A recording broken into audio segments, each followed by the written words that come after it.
Hit Radio.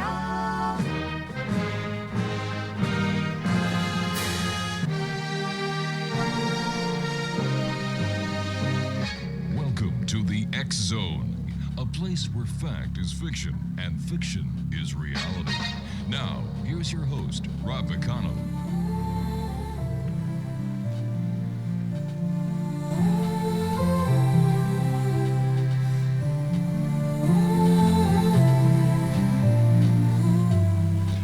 Welcome back to the X Zone, everyone. I am Rob McConnell, coming to you from our broadcast center and studios in St. Catharines, Ontario, Canada, on the X Zone Broadcast Network, Talkstar Radio Network, Mutual Broadcast Network, and your hometown radio, Classic 1220 CFAJ AM, throughout the Niagara region, based in St. Catharines, Ontario, Canada. If you'd like to send me an email, xzone@xzoneradiotv.com, and on all social media sites, Xzone Radio TV. Tonight we welcome journalist, author, and cultural explorer Maxim Furek, whose work takes us deep into the strange intersection of rock and roll, addiction, supernatural folklore, and regional legends. From the dark shadows of rock tragedies to the unexplained mysteries of America's coal country, Maxim's voice is one that challenges the norm and explores the fringes. Buckle up, X-Zone Nation. It's going to be a rough ride, and Maxim, welcome to the X-Zone. Rob, thank you so much. I really appreciate it. And, everybody sort of gets the pronunciation wrong, but it's Maxim Furek. And I'm honored to be on your show, and I've heard so many good things about the X-Zone Radio. So thank you, and looking forward to, speaking with your listeners there in Ontario.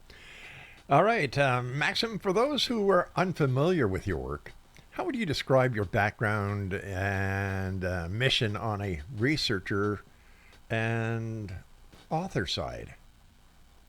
Yeah, well, it's kind of eclectic. I think I've worn a couple of different hats, Rob, but my day job was I was a psychologist, but specifically I worked in addiction. So I'm pretty well, fascinated and aware of the power of recovery. People that had been addicted for maybe for decades and decades and found a way out of that. Yeah. And many times I would ask these folks who were in recovery, how did you get into recovery? And a lot of them would say, I don't know, it was a miracle. And that is that they just stopped using for whatever reason. It was a miracle. And, so just, you could take a look at that and put a label on that. But sure. That's just a pretty amazing thing. I dabbled a lot in rock and roll journalism. I'm a baby boomer. I've gone to tons of concerts. I just love music, as so many of my peers do. And I wrote a couple of books about rock and roll that were very successful. And I would have stayed with that, but in 2016, I wrote a book on the Shepton mythology. And what I was doing, Rob, I was trying to write a book, a rock biography about the song Timothy. Now, in northeastern Pennsylvania, the highest charting song that we had was in 1971, and it was by a group called The Boys, and it was called Timothy. And Timothy was about cannibalism in a mine shaft. So I'm writing this book about Timothy and cannibalism and its correlation with the true life Shepton mine disaster that took place in 1963. And here you had three guys that were entombed for 2 weeks, made international news. I mean, it was just like a huge, huge story. And when they were rescued, and it was a fascinating story about human survival, but after they rescued, they only got two guys. And the townspeople wanted to know, what happened to your mate? What happened to your buddy? And then, as now, there were rumors, unsubstantiated allegations of cannibalism. And so I wrote a book called The Shepton, the Myth, Miracle, and Music, about this human survival, about the cannibalism, about the miracle of Pope John the 23rd. One of the miners was Roman Catholic. He claimed that Pope John the 23rd was in the mine with them for the 2 weeks and gave them the hope that they were going to be saved. Here's the thing. Pope John the 23rd died in June of 1963. Shepton took place in August of 63. In all three of Pope John the 23rd's miracles, his purported miracles, They all happened after he had died. It was an example of life after death, and the miners went around to various luminaries and experts and researchers, and one of whom was Elizabeth Kubler-Ross. She was down in Virginia, and she was one of the leading forward thinkers of the 20th century. She wrote a book called On Death and Dying that talked about the stages of grief. When a loved one dies, Yeah. we're angry, and then we negotiate. If you bring them back, I'll be good. I'll change my ways, until finally we get into that phase of acceptance. But Elizabeth Kubler-Ross interviewed the miners, and she said, yes, this is an example of life after death.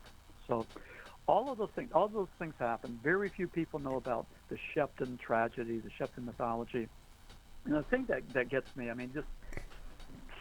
just fascinates me to no end, the rescue technology that they developed in Shepton, Pennsylvania in 1963 was later used in 2010 at the Chilean copper mine disaster. There was a movie called The 33. That's right, yeah. Those 33 guys were rescued by Shepton mining technology. And let me just add this to the narrative, if I may. Sure. We're talking about cannibalism. And in the 33, they had rations. Now, there were several books written about this Chilean copper mine disaster, as well as the movie. But there were books written, and these miners had food stores. They had a little thimble of milk, they had some tuna fish, and they had crackers. They knew that at a certain point the food was going to kick. There wasn't going to be anything. So they started to think, what's plan B? And some of the leaders of the 33 guys said that maybe we need to resort to cannibalism. So, that's just like a grotesque, ghoulish topic. It is.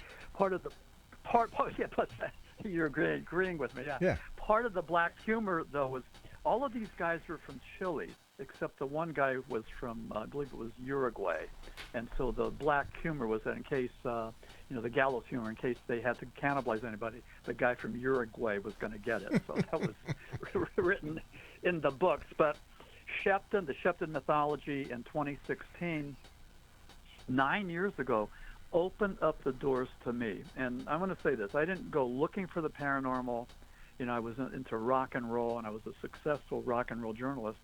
And all of a sudden, I have this book on Shepton that opened up doors, and I'm getting invited to expos and podcasts and on and on and on. It was just like an amazing something was being channeled through me. And again, I didn't go looking for it. It found me. So that was 9 years ago. So since then, and I know this is pretty long-winded. It's quite all right. It's very interesting. But since then, I wrote a bunch of other books like Coal Region Hoodoo, which is off the charts. And, I'm so fortunate that as an author that I could have something like the Shepton book and also Coal Region Hoodoo that resonates and gets good marks, and and some good things are happening. So that's me. I'm a writer. I love what I'm doing, and I think what I'm trying to do for the paranormal is just to help define what it is, help to look at it through maybe an academic lens and give it some kind of validity, rather than a lot of these people that are out there that just, I don't know. They're almost like knuckle draggers. They don't do much to uplift the genre of the paranormal so that we could get the respect that we need, from the community, from the public, from the scientific, establishment. So if I could do some of that, that's fine. That's my mission, I guess, just to help define it a little bit more. Why do you think the scientific community is dragging its heels when it comes to doing credible research into the paranormal? Yeah. Well, part of it's elitism, that they know more than we do. And let's face it, with all of us, even guys like me, I love this stuff. I'm fascinated by it.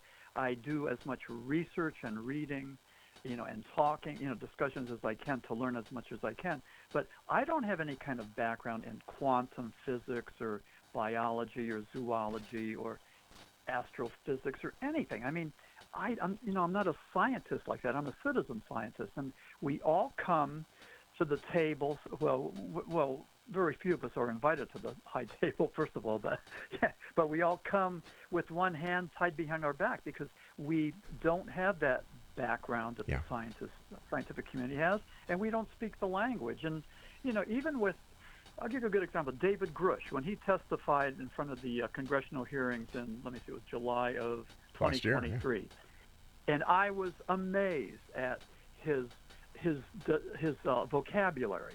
I mean, some of the words he was talking about, the what was it called, the exobiologics, whatever, the humans and the crafts and all that. It was a different language, but he knew that.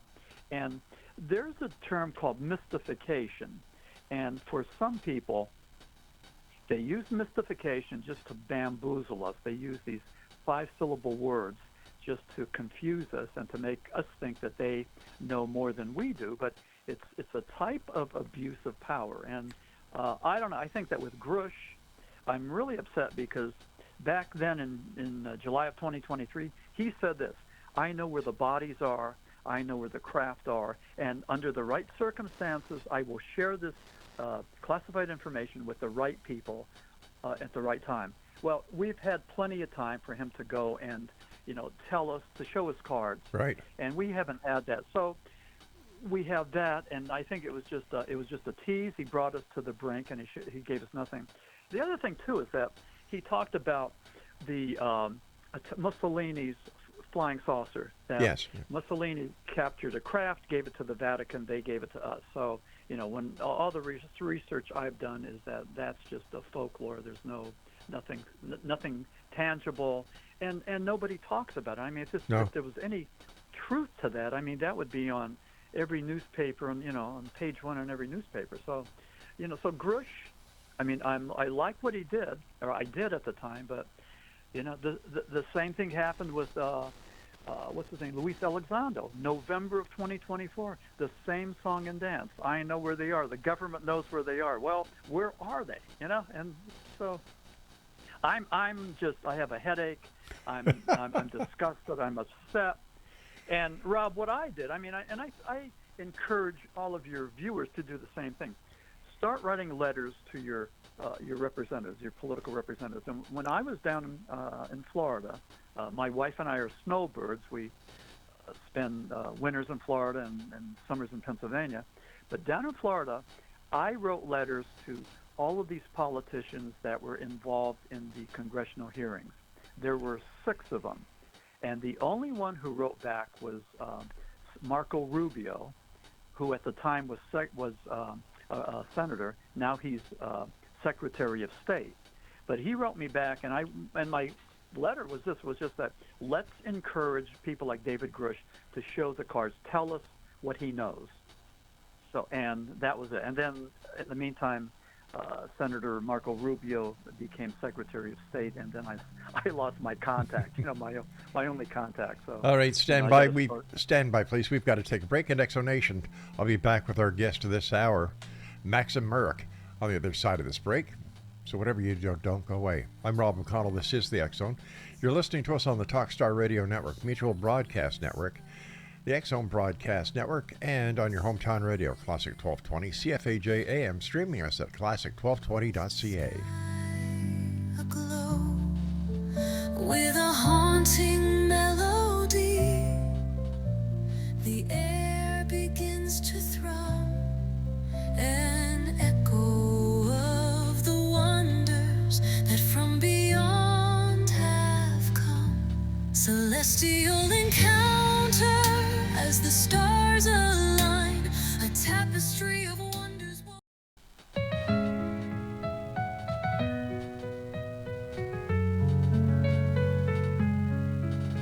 In the late night hours when the world's asleep, Rob McConnell's voice echoes secrets to keep. From Roswell's whispers to tales of the sky, on the X Zone Radio we learn to fly high. With every new guest, the story unfolds, from abductees' tales to the mysteries told. Government cover-ups, they're deep and they're wide, but we're on a quest with the truth as our guide. Oh, journey through the X Zone, the cosmos we roam, searching for answers beyond our earthly home. Are we alone in the dark or watching from afar? Welcome back, everyone. Maxim Furek is our guest of this hour, and his website is Maxim Furek. I'm sorry, Matric. Mas- It's Maxim Furek, Furek, Maxim Furek. All right, I apologize for that. That's okay. So, what was it that was the final straw in convincing you to become this writer of the macabre, this investigator of the paranormal, the person who questions the whistleblowers, and what was it? What was that one event that pushed you? Well, I think I'm like everybody else. I think you and I, we don't know each other, but I think that maybe we're motivated by the same thing. I think a lot of us human beings are. There's a bit of that Indiana Jones in all of us, and I think we need to find that holy grail. We need to climb the mountain. So there's just that wanderlust, that we have to do that. And I think the combination of fear and curiosity is what sort of gets it done. And even though we're afraid of some of these things, the moth to the flame, the rat to the cheese, the spider watching the fly. I mean, all of this. I mean, we're fascinated by that flame, by the darkness, and we have to explore it. And I think that our innate human curiosity, and again, this is my trying to answer your question, Rob, but I think curiosity is the driving force. And I think that maybe with people like doctors and scientists and those and explorers, I think that maybe that curiosity gene, maybe they have just a little bit more of that DNA, that curiosity thing than the rest of us. I mean, it's a driving hunger that they need to go and satisfy. And with me, I'm just fascinated by all aspects of the paranormal, certainly ufology, cryptozoology, and more than anything else, demonology. I just think that it's just fascinating.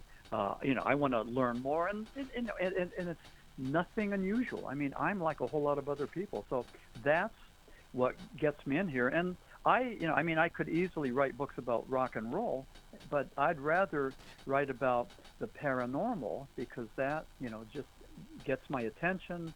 It holds my interest, and it motivates me. So that's, I'm currently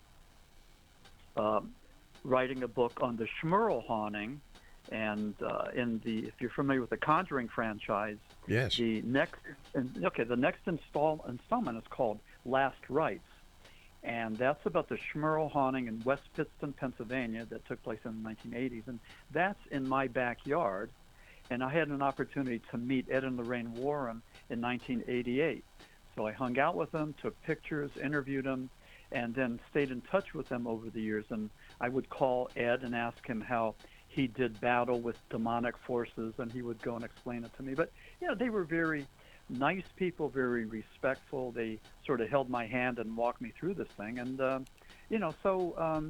I just, I'm interested in all this and these topics, and I'm fascinated by them. And, and I guess I show that fascination through my words, through my research and my books. And that's, that's sort of who I am and what makes me tick. Why do you think that the coal area of Pennsylvania is so rich with haunted stories and stories of people long gone by?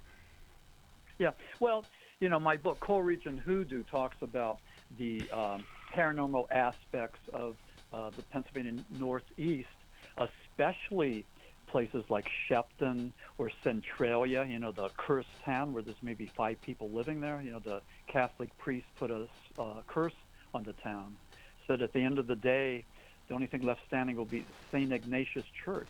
And in 1962, I believe, they were having a festival, and they threw trash down in this mine pit and started to burn it. Well, it's still burning, since 1962. Holy they couldn't cow. put it out. So, yeah, Centralia. And they made, Silent Hill. There was a couple of horror movies based on Centralia, but that's in my backyard, Wow. as well as Shepton, a whole lot of things. And I wrote this Co-Region Hoodoo mainly because I was upset. I was frustrated that all of the paranormal books about Pennsylvania are, for the most part, about Gettysburg and the lost ghosts that are wandering, looking for their homes, looking for their spouses, whatever they're looking for, or they're about Lancaster and the white witches and the hex signs, and cases of a farmer putting a hex on the other farmer's cow so it wouldn't give milk or whatever. I mean, crazy stuff like that. But I felt we had more things going in the Pennsylvania coal region, and also in western Pennsylvania in a crazy place called Chestnut Ridge, which has the most not only Bigfoot sightings, but Bigfoot in connection with UFOs. Really? Yeah, and we know this. There's a guy named Stan Gordon, and Stan Gordon is sort of like the keeper of the key. He's been doing this for decades. He was there when we had the Kecksburg UFO in, December 9th of 1965. Something came down, and they conjectured that it was either ours or it was a Soviet probe to Venus, or it was a flying saucer. And now the latest in the Kecksburg, mythology now is that it was the Glock. It was the German time machine, this bell that went from the 1930s over to Pennsylvania in 1965. So a lot of books being written about that, a lot of paranormal people talking about the bell. So, but that's western Pennsylvania, and this guy Stan Gordon, whenever the Pennsylvania State Police out that way get a call about a cryptid, about a dog man or a Bigfoot sighting, they'll say, call Stan Gordon, here's his phone number. And so Stan gets all this stuff, and he writes these books. And in his books are very dry. It's like watching wallpaper peel, but he has the data. And a typical entry in one of his books would be like, Farmer and Mrs. Brown went out to the barn at 6 o'clock at night to feed the cow, and they saw this cryptid emerging from an orb.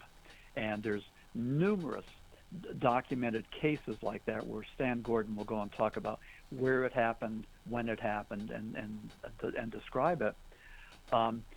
For me, my connection with Stan, I've known him for years, but a couple years ago, my neighbor told me that he saw 2 Bigfoot creatures in our hometown. We live in a tiny little mountain community called McConnell, and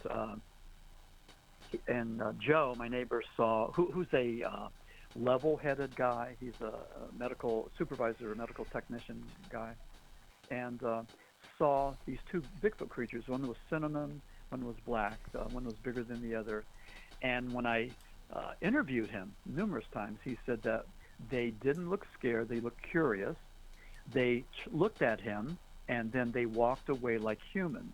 So I called Stan Gordon and gave Stan that report, and then Stan called Joe and made it official. So again, that's just to get it entered into the narrative. But we're fortunate in this part of Pennsylvania that at least we have somebody that's keeping those documents, because frankly, there's not one center, not one resource, not one organization that does this. So what we have in Pennsylvania is pretty outstanding. And in keeping with that thought, they claim that in the United States, the 4 leading states as far as Bigfoot sightings are California, Washington, and then either Pennsylvania with Bigfoot or Florida with the skunk ape. And, I reside in both those, Pennsylvania and Florida. So, I go hiking, I go in the swamps and the mountains, and haven't seen anything yet, but I'm still looking. How come with all these sightings, nobody has any concrete evidence? How about a good photograph? How about a cadaver of a Bigfoot? How about something that proves the existence of this creature? Except, let me see, the Gimlin Patterson film. No, let's scratch that one off. The list goes on and on. The same within the UFO community, the alien abduction, all these stories. But when it comes to physical evidence, there never seems to be any. Right. Well, with Bigfoot, there's no carcass, there's no DNA. All we have, and I consider this to be the Holy Grail, but all we have is that Patterson Gimlin film from 1967. Same thing with UFOs. nothing that's good. All we have is the, what was it, 2004 Nimitz, United States Navy film of the TikTok Yeah. video that went back and forth and then hovered and then went under the water. And even the Tic Tac is under scrutiny now because of allegations made by the company that built the avionics.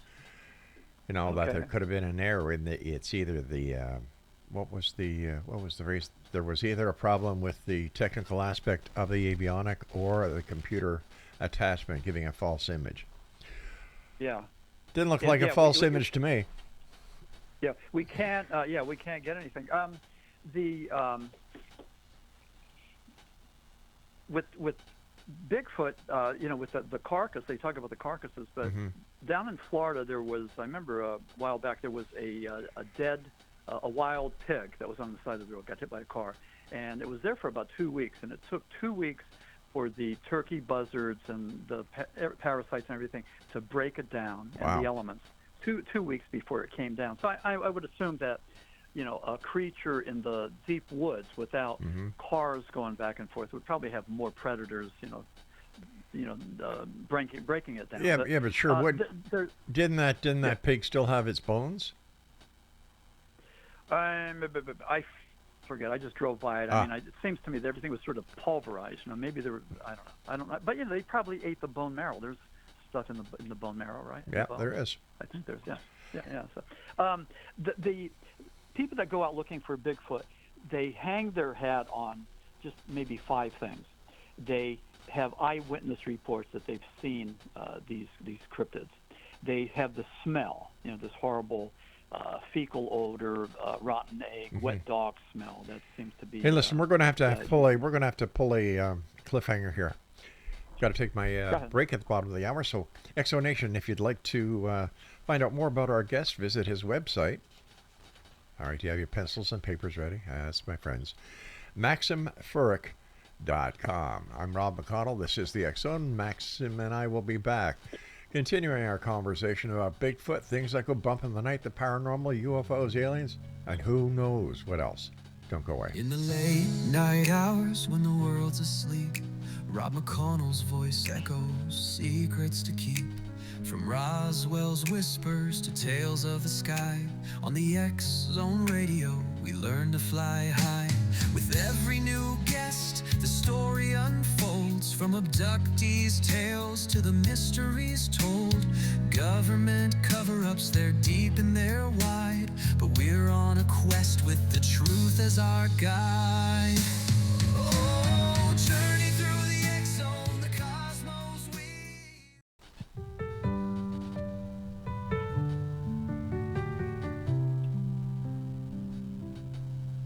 In a quiet town called Carrickman, near the river's gentle call, lived a woman with a light so pure, she gave her love to all. She walked the streets of Montreal with grace and steady hands, working for the salvage folk from far off London lands.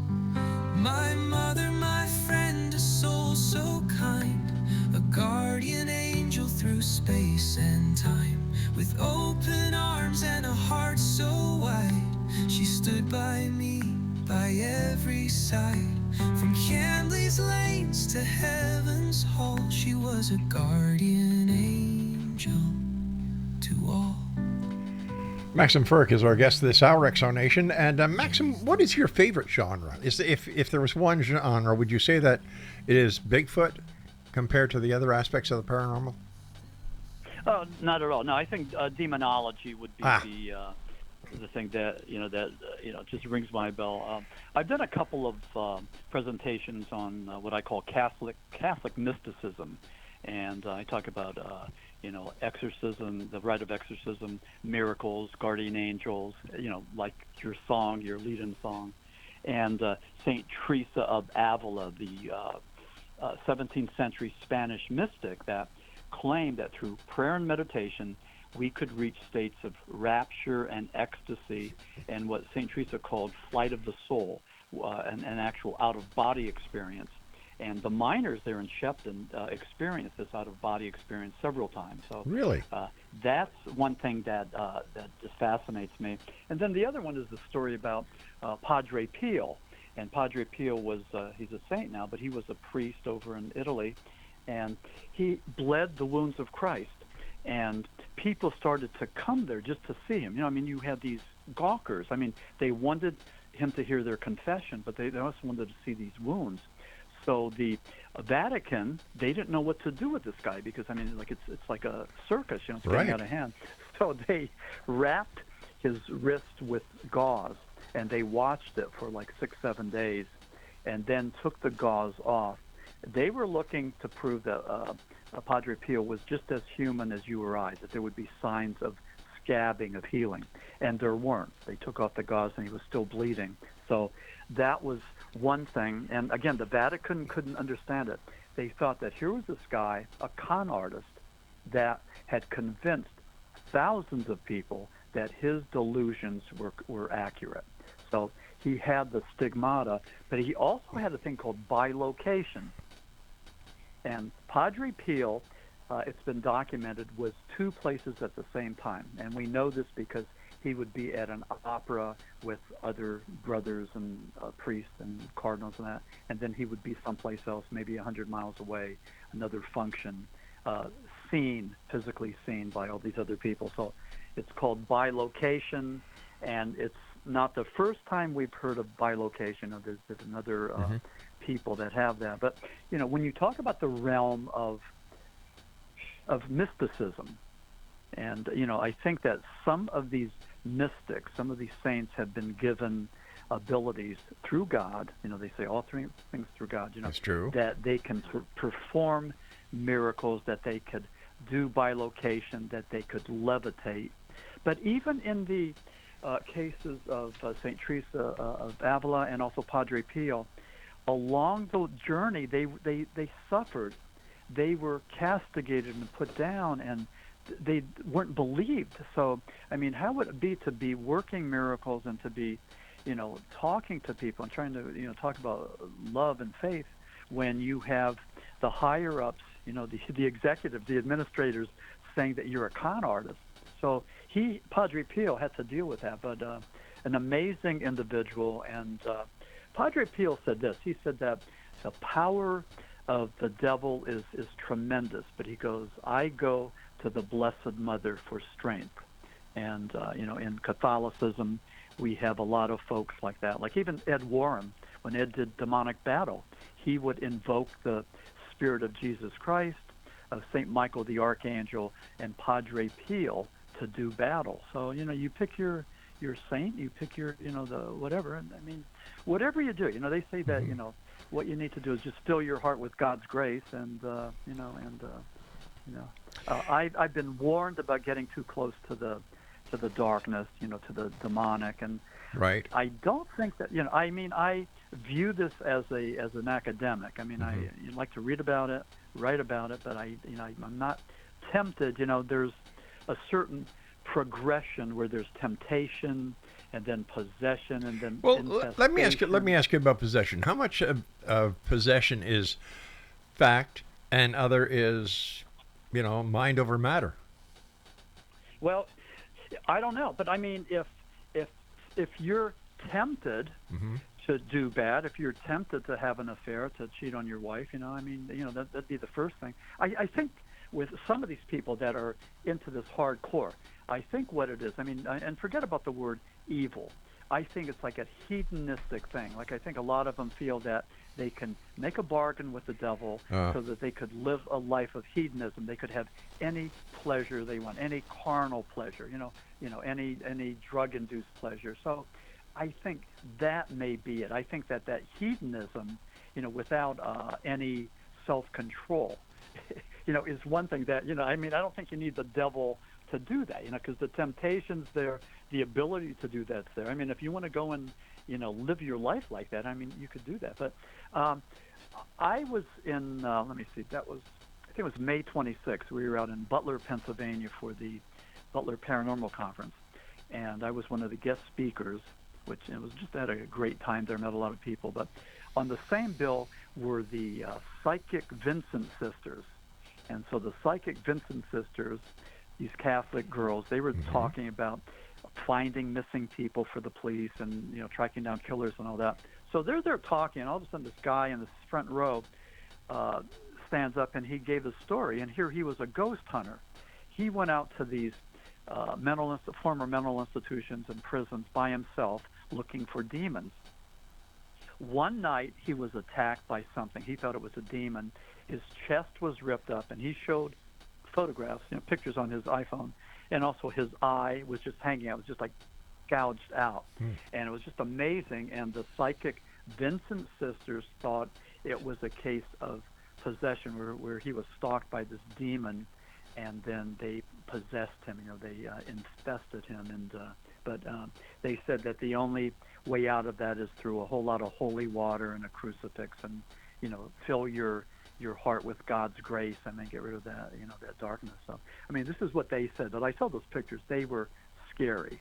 They were scary, and I'm a believer. I believe that there's a realm, a demonic realm. I believe the devil exists, and I think a lot of people think it's sort of a fairy tale.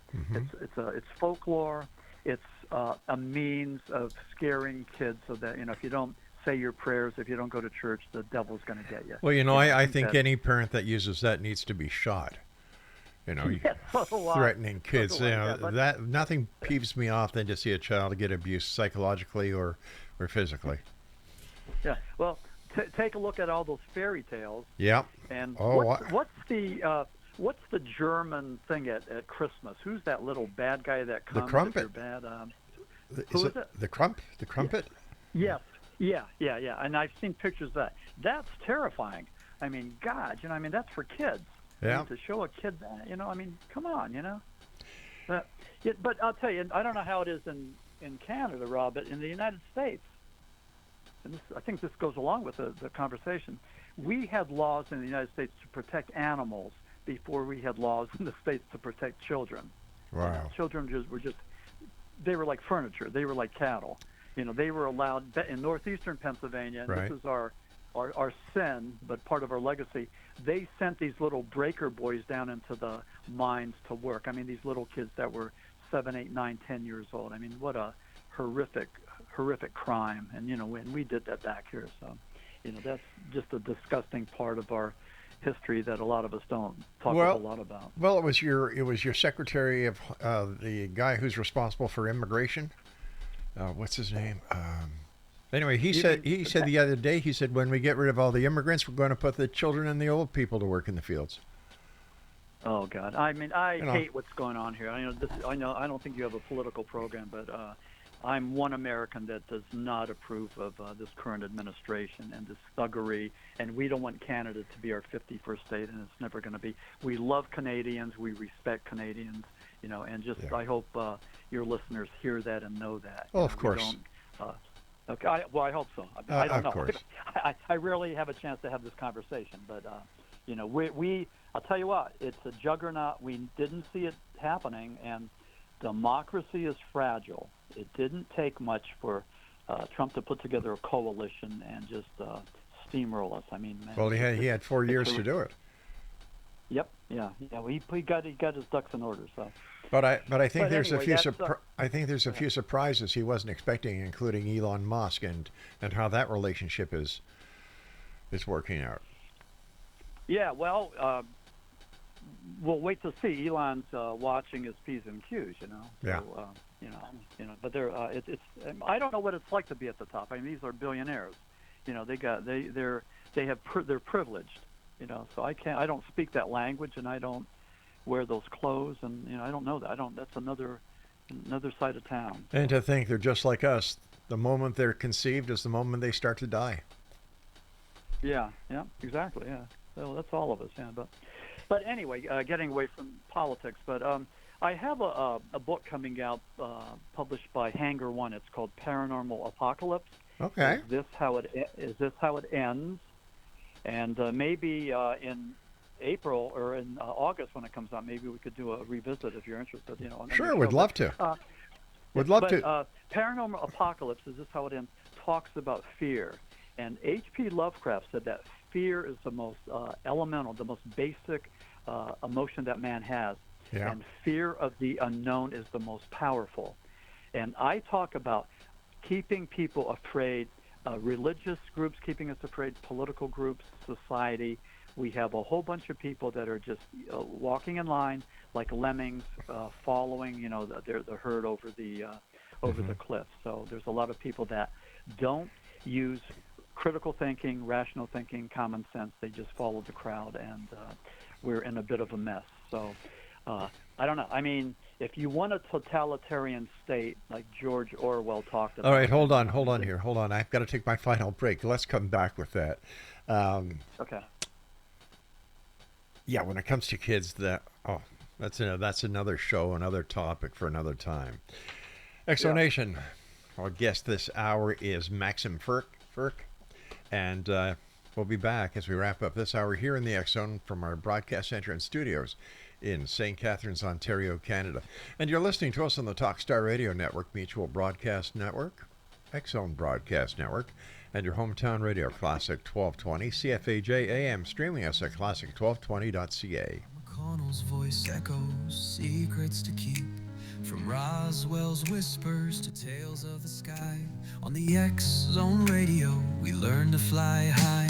With every new guest, the story unfolds. From abductees' tales to the mysteries told.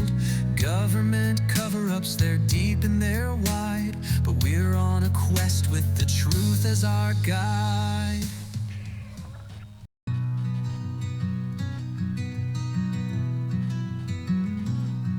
The sun broke through like a whispering sigh. Painted gold on the tears in your eye.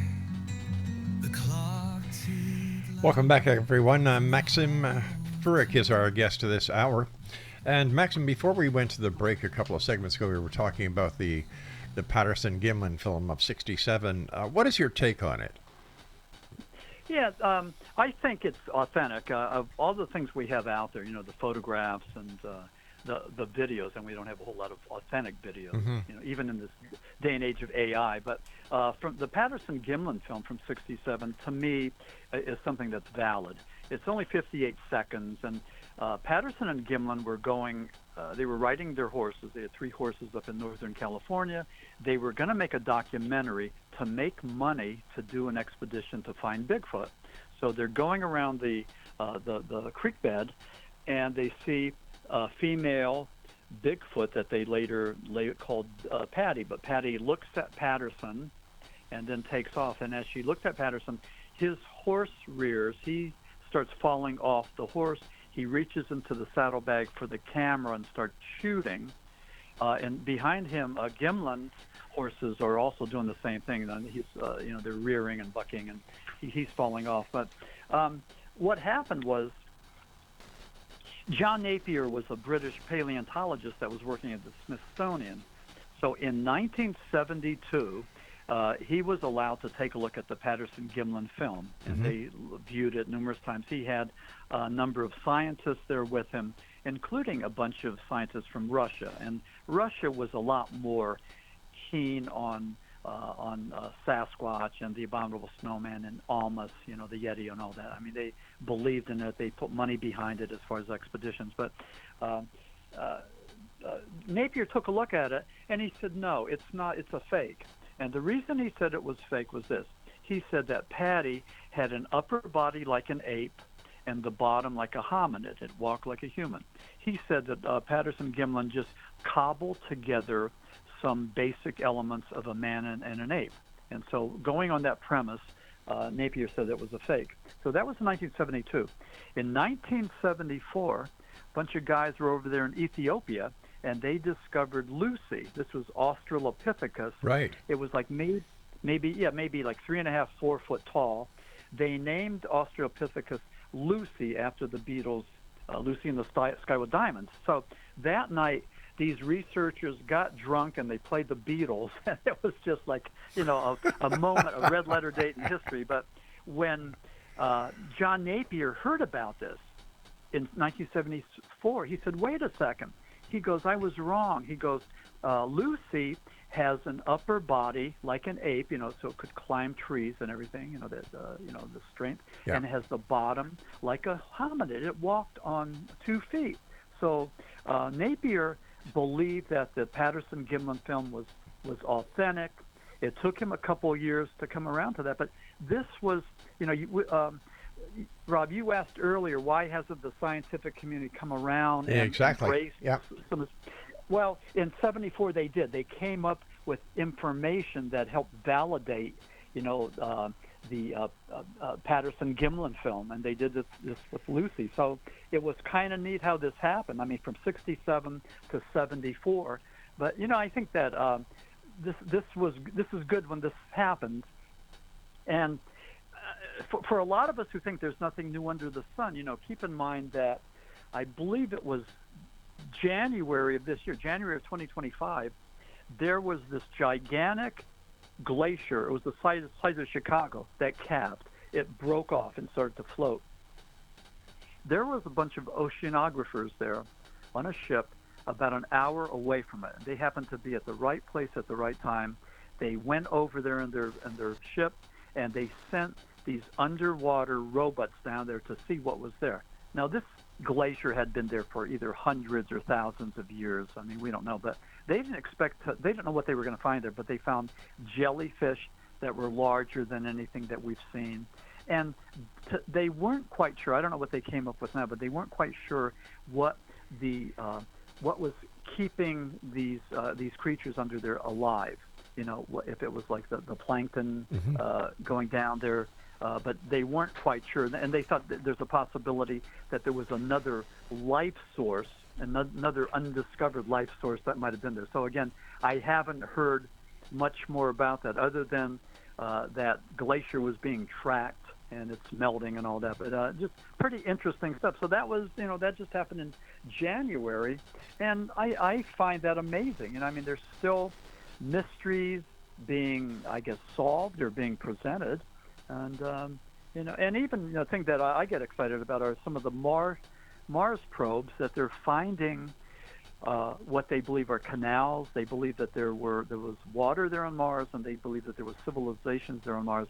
Not 3 weeks ago, but maybe millions and millions of years ago. So they believe that life existed on Mars at one time. So do you think we should? Do you think we should go back to Mars? Do you think we should colonize Mars, a dead planet? Well, I don't know. I mean, I don't know how we would get there and how we would be able to sustain that, and I don't know how we would be able to go and keep people alive there. I mean, that would take a whole lot of planning and resources and all that. So, but if we could do that, yeah, I think so. I think we should go and do that. I think that that's our destiny. We go out and we explore, and we go into those uncharted waters and territories. So, that's what we do, and I think that's the exciting thing. And this is what differentiates us from the animals. I mean, we have more DNA, we have more brain cells, we have more of an ability to think and create and imagine and to do all that stuff. And certainly, like apes can communicate, and apes can use tools, and they could do different things, and they could solve, problems, and they could communicate like a 3-year-old, as Jane Goodall taught us. But still, they're not human beings, and we have the edge. I mean, we just have it all. It's that brain power that gives us more cognition and spirituality, and that's what makes man different. We're more spiritual and more cognitive, although down here in the States, not everybody uses that, uses their DNA or their, to the best advantage. So. One quick question for you, as a journalist and a futurist yourself, where do you think pop culture is headed? Are we embracing mystery more, or are we losing touch with it? No, I think it's a therapeutic thing. In paranormal apocalypse, I have a term called apocalyptic awe, and that's how we look at fear through fascination, and we look at fear through the eyes of fascination, through movies, films, music, and all that. So by doing that, we conquer the monster, the ogre that's in the closet, the monster under the bed. So we could conquer those fears, through this apocalyptic awe by transforming it into something else, something of wonder and curiosity. And again, my premise that, that combination of fear and curiosity is pretty much our chemistry. And it's what we do as kids, but I think it's I think what keeps us young.